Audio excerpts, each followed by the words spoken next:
Assalamu alaikum wa rahmatullahi wa barakatuh. Bismillah walhamdulillah wassalatu wassalam ala rasulillah sallallahu alaihi wasallam. Welcome guys. Today I want to share something with you guys. It's about the Trinity and contradiction. Many Christians, especially apologists, they are always trying to defend that it's not contradictory, it's not this, it's not that.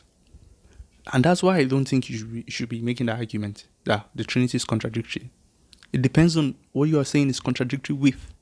Is it contradictory with itself, or is it contradictory with some other doctrine that they should be following? So you need to make that distinction. If someone asks you, it's not contradictory to say three persons and one being. Of course, it's not contradictory, depending on what you mean by that statement. So I just saw a paper, I think by Dr. Daniel Snyder, I think Howard Snyder or something like this, saying that the Trinity is contradictory and we should accept it. That, you know what, it is contradictory, it doesn't make sense. If you think it does make sense, you're wrong. And we should accept that it doesn't make sense. And that's the only way out of the... So if you want to go strictly on logical basis, that's what I'm trying to show you guys. The reason why I make a lot of videos about this Trinity stuff is that I've examined all their analogies, all their explanation for why it is true, and none of them does the job, okay, in preserving monotheism, for example. Okay, some are monotheistic in a way, but they will end up denying some important doctrine. They will become inconsistent. They will be inconsistent with themselves. Okay, take the one self theory, for example. Why they want to maintain some kind of monotheism? The persons, they are not persons anymore, right? Now, contradiction. Something might be self-consistent with itself, but contradictory with another idea. For example, monotheism. So, if you just say three persons and one being, it's not contradictory yet. Until you tell us what it means, and then we compare it to monotheism, which is supposed to be the idea of one God, and then we can say it's contradictory, right? Now, there's one scholar, early theologian. His name is Tertullian. Okay, he lived like in the 2nd century of Christianity. Tertullian, and he's even the one that is famous saying the word Trinity, right? A lot of people say this, right? It's from I think North Africa. Now, he said something when they were asking him about the incarnation. He said, "I believe in the absurd. I believe in something that doesn't make sense. Yeah, I believe that, because you cannot explain it. So what do? You say it doesn't make sense. I believe that. Thank you." That's exactly what he was saying. So this thing is famous, and I think not just Christians use this; some Muslims do too, or theists generally. A kind of apophatic system of saying, see, anything that doesn't make sense, we can still say, you know what, it makes sense to God, or our mind is limited, cannot grasp it, therefore we leave it to God. I made a video where people were actually bashing me, telling me, bro, you cannot understand God, you cannot do this, you cannot do that. You know what, I'm not saying you can understand God fully, but can you even understand anything about God whatsoever? Can you make any positive claim about God? You know, and you find out most people that do this, they are the ones that say the most about God. They are the ones that have a lot to say. They will say, you know what, don't talk about God. And then they write like 10 books. It's funny.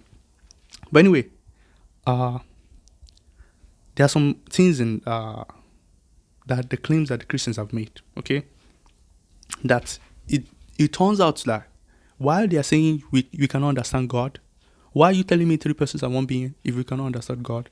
Why are you telling me divine simplicity? Why are you telling me the eternal generation? All this stuff, they are all Mysterian. At the end of the day, they don't understand it. Why are you even telling me? That's what I'm getting at. That's why I think in that paper, that's what it boils down to. In fact, I think this individual actually went through all the arguments, and it's like, none of them is going to work. Zero. None of them works. The only way is mystery. Mystery, and accept the contradiction and just believe in that. Have faith, basically. So if you come out and you want to say that it makes sense, I can explain it, you have missed the point, according to these kind of scholars.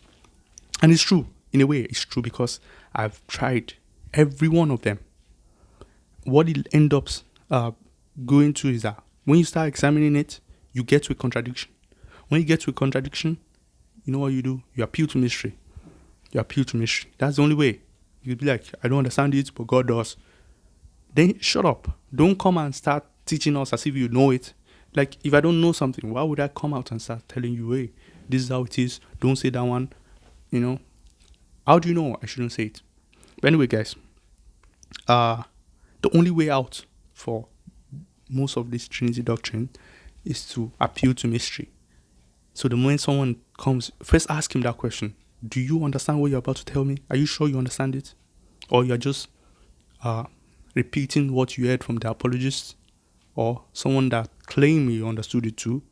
By the time you question that individual too, it will appeal to mystery at the end of the day.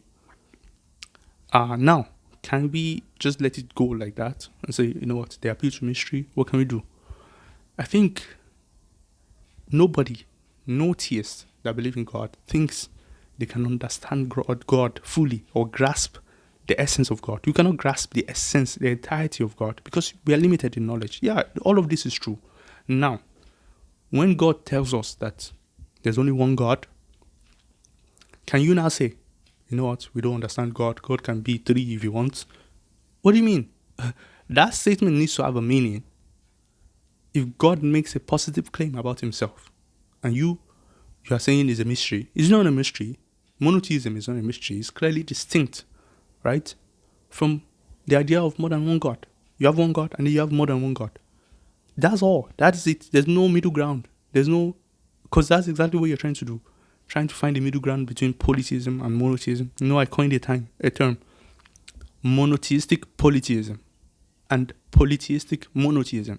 I think that's where the Trinity falls. It's like, that's how it is. Because you have monotheism, and then you have polytheism.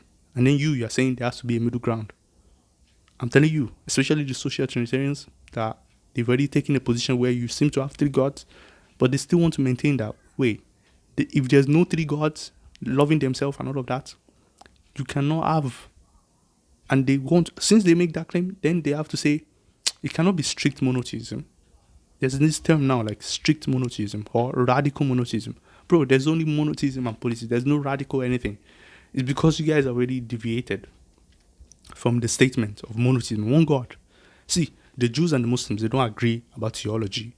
But the Jews cannot call us polytheists because we believe in one God. See, I've already told you guys, see, if you believe this is your God, and you believe only this thing, only one is my God, you're a monotheist. You just believe in a false God, but you're a monotheist.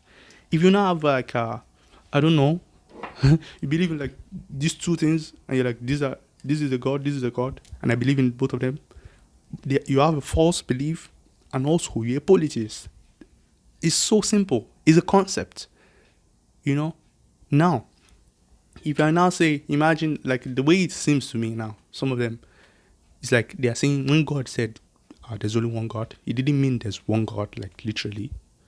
What it meant was that there's only one kingdom where you have three beings in there. You know, they don't want to say three beings, but that's what you have. If you're a social Trinitarian, anyway, that's what you have. So once you say that, it's like you're saying there's a kingdom where there are three individuals in that kingdom. So you call them one. Whereas we are saying there's only one king. That's what God meant. So they call us radical for saying one king. Them, they want to believe in a kingdom. But the problem is, in the kingdom, there can be more than three. It can be as many as possible. And it will still be, if that was monotheism, it will still be monotheistic. Even if they were 1 million in that kingdom. The point is that, guys, if you already know it's contradictory and it's a mystery, stop making positive claim about it. Stop going to as if you can defend something you don't even know. Just go like Tertullian and say, I believe in the absurd. Once you accept that is absurd, it doesn't make sense, it's self-contradictory, then everyone can part their own ways. If you now want to call me that, bro, come and believe in this mystery, like, thank you very much, I don't want to believe in the mystery. I believe in God that is clear in the statement when he said, the God is one. You know, there has to be some way, some line to be drawn somewhere. You know, why don't you say the persons of the Trinity can be more than three? Why do you draw that line there? Like, you're saying there are three persons. You're sure about that? There are three persons. What if someone comes tomorrow and say, we found the fourth one or the fifth one? Would you say, it's okay too? No, you will say no, there have to be three, right? It's exact same way. We are drawing our own line at one, the Father. It doesn't go past that. The moment you go past that, you just fall into contradiction like monotheistic polytheism. Anyway, guys, I just wanted to share that with you and understand that. If you see someone overconfident coming to you, by the time you check them, just ask them, is it a mystery? Is it a mystery? Or you understand it? Make sure that they tell you. If they tell you they understand it, then you can pursue to argue with them. If they tell you they don't, and it's a mystery, just go. Leave them alone. It's not productive anymore. Because when I'm coming to call you to monotheism, I'm 100% sure of what I'm saying. There's no doubt. There's no contradiction. There's nothing. Just one God. That's it. So simple, right? So see you guys later. Let me see what you think in the comment section. Wassalamu alaikum wa rahmatullahi wa barakatuh.